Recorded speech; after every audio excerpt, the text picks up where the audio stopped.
ધારી તાલુકાના ચલાલા ખાતે આવેલ ગાયત્રી સંસ્કાર ધામ ખાતે સર્વનિદાન કેમ્પનું આયોજન કરવામાં આવ્યું, જેમાં આસપાસના ગ્રામ્ય વિસ્તારના લોકો લાભ લેવા ગાયત્રી સંસ્કાર ધામના વડા સંત શ્રી ડૉક્ટર રતિદાદા દ્વારા અપીલ કરવામાં આવી છે, જેમાં દાંતને લગતી સારવાર કરવામાં આવશે તેમજ આંખ મોતિયાના કેમ્પનું આયોજન રાખેલ છે, જેમાં જમવાની વ્યવસ્થા તેમજ ઓપરેશન માટે રાજકોટ રણછોડદાસ બાપુની હોસ્પિટલ ખાતે લઈ જવામાં આવશે.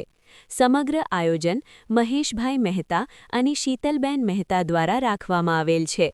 રિપોર્ટ ગાયત્રી સંસ્કાર ધામ. ગાયત્રી સંસ્કાર ધામ ચલાલા આવતી તારીખ 7ના રોજ બુધવાર 286મો નેત્રયજ્ઞ, દંતયજ્ઞ અને સર્વરોગ કેમ્પ રાખેલો છે.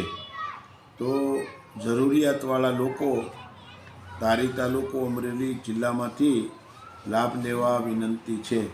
જેને આંખની તકલીફ હોય, મોતિયો ઉતારવાનો હોય, એમણે આધાર કાર્ડની ઝેરોક્ષ સાથે લાવવાની છે. અને વધુમાં વધુ આ કેમ્પનો લોકો લાભ લે. જમવાની વ્યવસ્થા, ચા પાણીની બધું ફ્રીમાં છે. મોતિયાવાળાને અહીંયાથી બપોરે જમાડીને રાજકોટ લઈ જવામાં આવશે.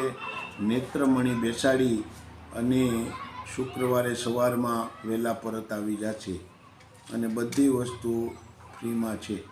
તો જરૂરિયાતવાળા લાભ લે તેવી પ્રાર્થના.